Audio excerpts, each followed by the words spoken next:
इस मूवी की कहानी आज से ठीक 20,000 साल पहले की दिखाई गई है, जब यूरोपीय लोग कबीलों में रहते हैं और एक साथ शिकार करने जाते हैं। इसी बीच हमें एक कबीले का सरदार ताऊ दिखाया जाता है, जो कि जंगलों में अपने कबीले वाले लोग के साथ शिकार करने के लिए आया है। और इनके सामने होता है एक जंगली भैंसों का झुंड, जिस पर ये लोग अटैक कर देते हैं। पर तभी ताऊ के बेटे केड़ा के पीछे एक भैंसा लग जाता है, जिसे देखकर ताऊ केड़ा को रास्ते से हटाने के लिए कहता है। लेकिन यहाँ केड़ा भैंसे को देखकर डर की वजह से भागने लगता है और ये भैंसा भी उसे अपने सींगों पर उठाकर खाई की तरफ भागने लगता है। ये देखकर ताऊ भाले से उस भैंसे पर वार करता है और ये वाला ठीक भैंसे के ऊपर आकर लगता है। लेकिन तब तक इस भैंसे ने केड़ा को खाई के ऊपर उछाल दिया होता है। और यहाँ पर कहानी शिफ्ट होती है एक हफ्ते पहले, जहाँ ताऊ का पूरा कबीला सर्दियों में खाना इकट्ठा करने की तैयारी में लगा होता है और शिकार करने के लिए जंगलों में जाने वाला होता है।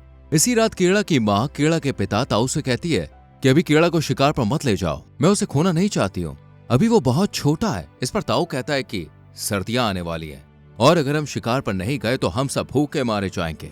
अगली सुबह लोग शिकार पर निकल जाते हैं और थोड़ी देर तक चलने के बाद एक पत्थर के स्मारक तक पहुंचते हैं, जो कि कभी पहले इनके पूर्वज के लिए बनाई गई थी। यहाँ पर दूसरे कबीले के लोग भी होते हैं जो कि शिकार की तलाश में निकले हैं। इसी रात ये सब लोग एक साथ बैठकर खाना खाते हैं और फिर अगली सुबह शिकार पर निकल जाते हैं। ये रास्ता दोस्तों बहुत ही खतरनाक होता है और ऐसे ही इनके पूर्वजों ने भी अपनी जान गंवा दी थी, इसलिए वो पत्थर की स्मारक उनकी याद में बनाई गई थी। आगे चलकर ताऊ के कबीले को एक जंगली सुअर मिलता है, जिस पर ये लोग अटैक कर देते हैं और ताऊ केड़ा को इसी जंगली सुअर को मारने के लिए कहता है। पर केड़ा को इस पर तरस आ जाता है, इसलिए ताऊ उसके हाथ से हथियार छीनकर खुद उसे मारता है और केड़ा से कहता है कि तुम बहुत बुज़दिल हो। ताऊ कहता है कि जंगल की दुनिया का एक उसूल है कि जो ताकतवर है वो कमजोर को मारकर खुद जिंदा रहता है और हमें भी ऐसा ही करना है, वरना हम भी मारे जाएंगे। इसी रात जब ये लोग शिकार मारकर खा रहे होते हैं तो एक शेर यहाँ पर आकर इस कबीले के एक लड़के को अपने साथ ले जाता है और ये सारे लोग देखते रह जाते हैं। ये लोग इस लड़के की याद में एक स्मारक बनाते हैं और फिर अपने शिकार पर निकल पड़ते हैं। ये लोग घने जंगलों में भी शिकार की तलाश में जाते हैं, लेकिन उन्हें कुछ भी नहीं मिलता। इसलिए ये लोग रात को एक गुफा में ठहरते हैं। यहाँ ताऊ केड़ा के हाथ पर तार से कुछ निशान बनाता है और कहता है कि जब रात के समय तुम इन निशानों को तारों की तरफ करोगे तो तुम्हें अपने घर का रास्ता पता चलेगा, यानी कि एक तरह का नक्शा है। अगली सुबह जब ये लोग शिकार करने निकलते हैं तो इन्हें रास्ते में जंगली भैंसों के पैरों के निशान दिखते हैं, जिसे देखकर ये लोग समझ जाते हैं कि शिकार आसपास ही है और फिर ये लोग मौका मिलते ही इन भैंसों पर अटैक करते हैं और कहानी प्रेजेंट में आ जाती है। यहाँ भैंसों ने केड़ा को चट्टान से फेंक दिया था, लेकिन जब ताऊ और कबीले वाले यहाँ पे आते हैं तो देखते हैं कि केड़ा अभी भी चट्टान के एक छोटे से पत्थर के सहारे लटका हुआ है। ताऊ से हिम्मत देते हैं, लेकिन तभी वो पत्थर भी टूट जाता है और केड़ा पत्थरों व चट्टानों से टकराता हुआ इन चट्टानों के बीच एक छोटी सी जगह पर गिर जाता है। ताऊ उसे बेचने के लिए नीचे जाने लगता है, लेकिन कबीले वाले लोग उसे रोक देते हैं क्योंकि ये जगह बहुत खतरनाक थी। इसलिए ये लोग ताऊ को समझाते हैं कि केड़ा तक पहुंचने का कोई रास्ता नहीं है। तुम्हारा बेटा जा चुका है, लेकिन हम तुम्हें नहीं खोना चाहते, तुम हमारे कबीले के सरदार हो। ताऊ इनकी बात मान लेता है, लेकिन ताऊ पूरे दिन पूरी रात उसी चट्टान के पास बैठकर अपने बेटे को पुकारता रहता है, लेकिन केड़ा कुछ जवाब नहीं देता। इसलिए सभी लोग केड़ा की याद में एक स्मारक बनाते हैं और अपना शिकार लेकर वापस अपने कबीले आ जाते हैं। इधर केड़ा को चट्टान पर देखकर एक गिद्ध उसके ऊपर आकर बैठ जाता है। इससे पहले कि वो केड़ा को खाना शुरू ही करता, केड़ा होश में आता है और गिद्ध को नीचे फेंक कर अपने पिता को पुकारता है, लेकिन यहाँ पर कोई भी नहीं होता। इसलिए केड़ा हिम्मत करके अपने जख्मी पैर के साथ चट्टान पर चढ़ने की कोशिश करता है। नीचे एक गहरी खाई होती है। इसी बीच बारिश होनी शुरू हो जाती है, जिस वजह से केड़ा का हाथ छूट जाता है और वो नीचे खाई में गिर जाता है। लेकिन यहाँ पर पानी भरा हुआ था, इसलिए केड़ा बच जाता है। केड़ा अब अपने टूटे हुए पैर को लकड़ी से बांधकर चट्टान के ऊपर पहुंचता है, जहाँ वो देखता है कि एक स्मारक बनी हुई है उसी के नाम की। ये देखकर केड़ा समझ जाता है कि उसके पिता और कबीले वालों को यकीन हो गया था कि केड़ा अब इस दुनिया में नहीं रहा, इसलिए स्मारक बना दी गई है। इसलिए केड़ा रात एक सूखे हुए पेड़ पर गुजार देता है और फिर अगली सुबह जब केड़ा पानी पीने के लिए नदी के पास जाता है तो कुछ भेड़िए उसे देख लेते हैं और उस पर अटैक कर देते हैं। लेकिन यहाँ केड़ा इनसे बचकर इसी सूखे पेड़ पर चढ़ने की कोशिश करता है, लेकिन एक भेड़िया उसका पैर मुंह में दबाकर उसे नीचे लाने की कोशिश करता है। इसलिए केड़ा अपना चाकू निकालता है और उस पर हमला कर देता है। फिर रात हो जाती है, लेकिन ये भेड़िए यहीं खड़े रहते हैं। अगली सुबह जब केड़ा की आंख खुलती है तो वो देखता है कि अब भेड़िए जा चुके हैं और सिर्फ वही जख्मी भेड़िया वहां मौजूद है जिस पर केड़ा ने हमला किया था। यहाँ केड़ा अपने चाकू से भाला बनाता है और उस शेष भेड़िए को मारने ही वाला होता है कि उसे भेड़िए पर तरस आ जाता है और वो भेड़िए को लेकर एक गुफा में चला जाता है। यहाँ भेड़िए के जख्म को वो साफ करता है। अगली सुबह कीड़ा बाहर जाता है और यहाँ से कुछ जड़ी बूटियां लेकर आता है ताकि वो अपने पैर पर लगा सके। यहाँ कीड़ा जब पानी पी रहा होता है तो भेड़िया भी उसकी तरफ देखता है।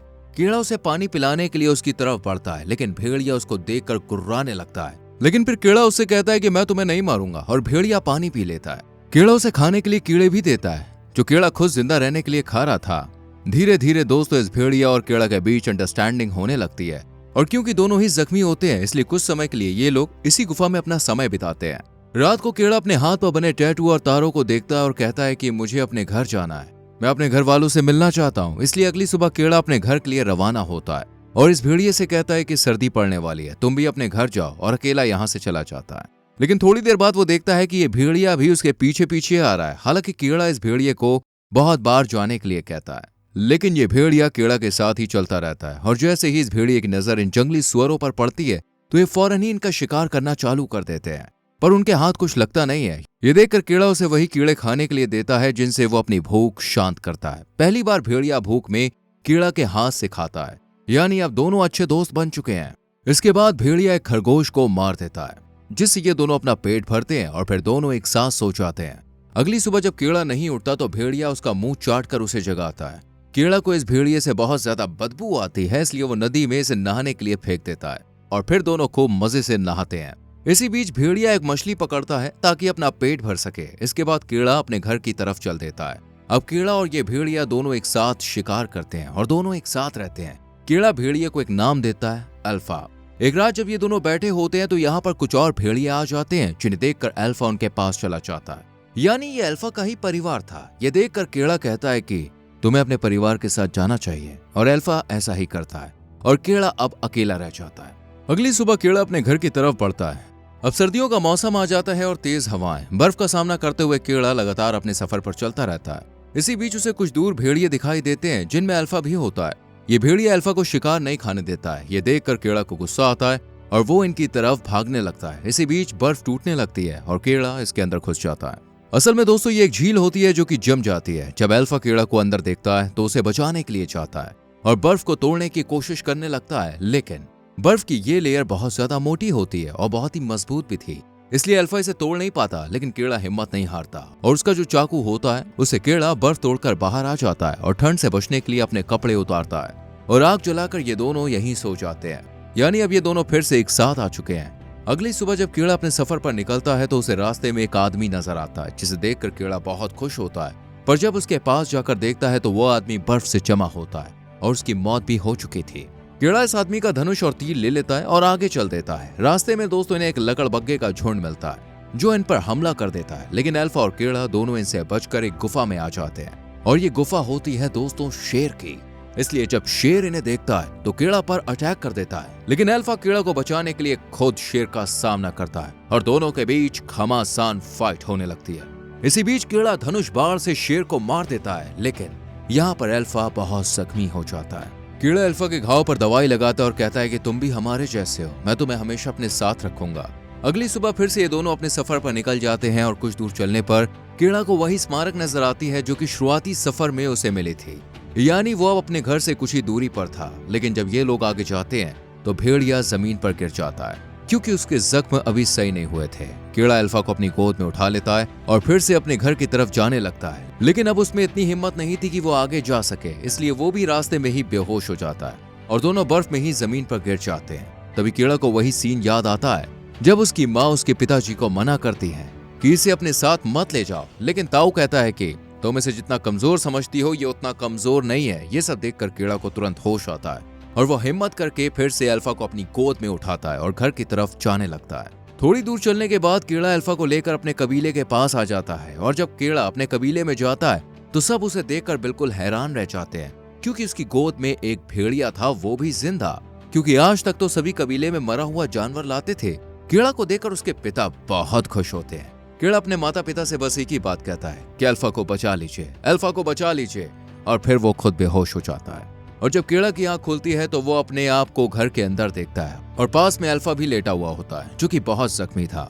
इसी बीच एक औरत अल्फा के बच्चे को उठाती है और उसका स्वागत करती है। यहाँ कीड़ा को पता चलता है कि ये एक फीमेल भेड़िया था और प्रेग्नेंट थी ये, अब अल्फा के बच्चे होते हैं और कबीले वाले इन्हें खुशी खुशी अपने साथ रखते हैं। कीड़ा अल्फा से कहता है अब सब कुछ ठीक हो गया है, और लास्ट में कीड़ा और अल्फा एक साथ बैठे होते हैं और अल्फा के बच्चे भी पास में ही खेल रहे होते हैं। यानी यहीं से शुरुआत होती है इंसान और जानवर के बीच दोस्ती की। फिल्म के आखिर में कबीले वाले फिर से शिकार करने जाते हैं, लेकिन इस बार भेड़िए भी इनके साथ होते हैं। दोस्तों, आपको इस मूवी की एक्सप्लेनेशन कैसी लगी मुझे कमेंट करके जरूर बताएं। वीडियो को लाइक और शेयर करें। आने वाली वीडियोस को देखने के लिए चैनल को सब्सक्राइब करके बेल आइकन प्रेस करें। मिलते हैं अगली वीडियो में।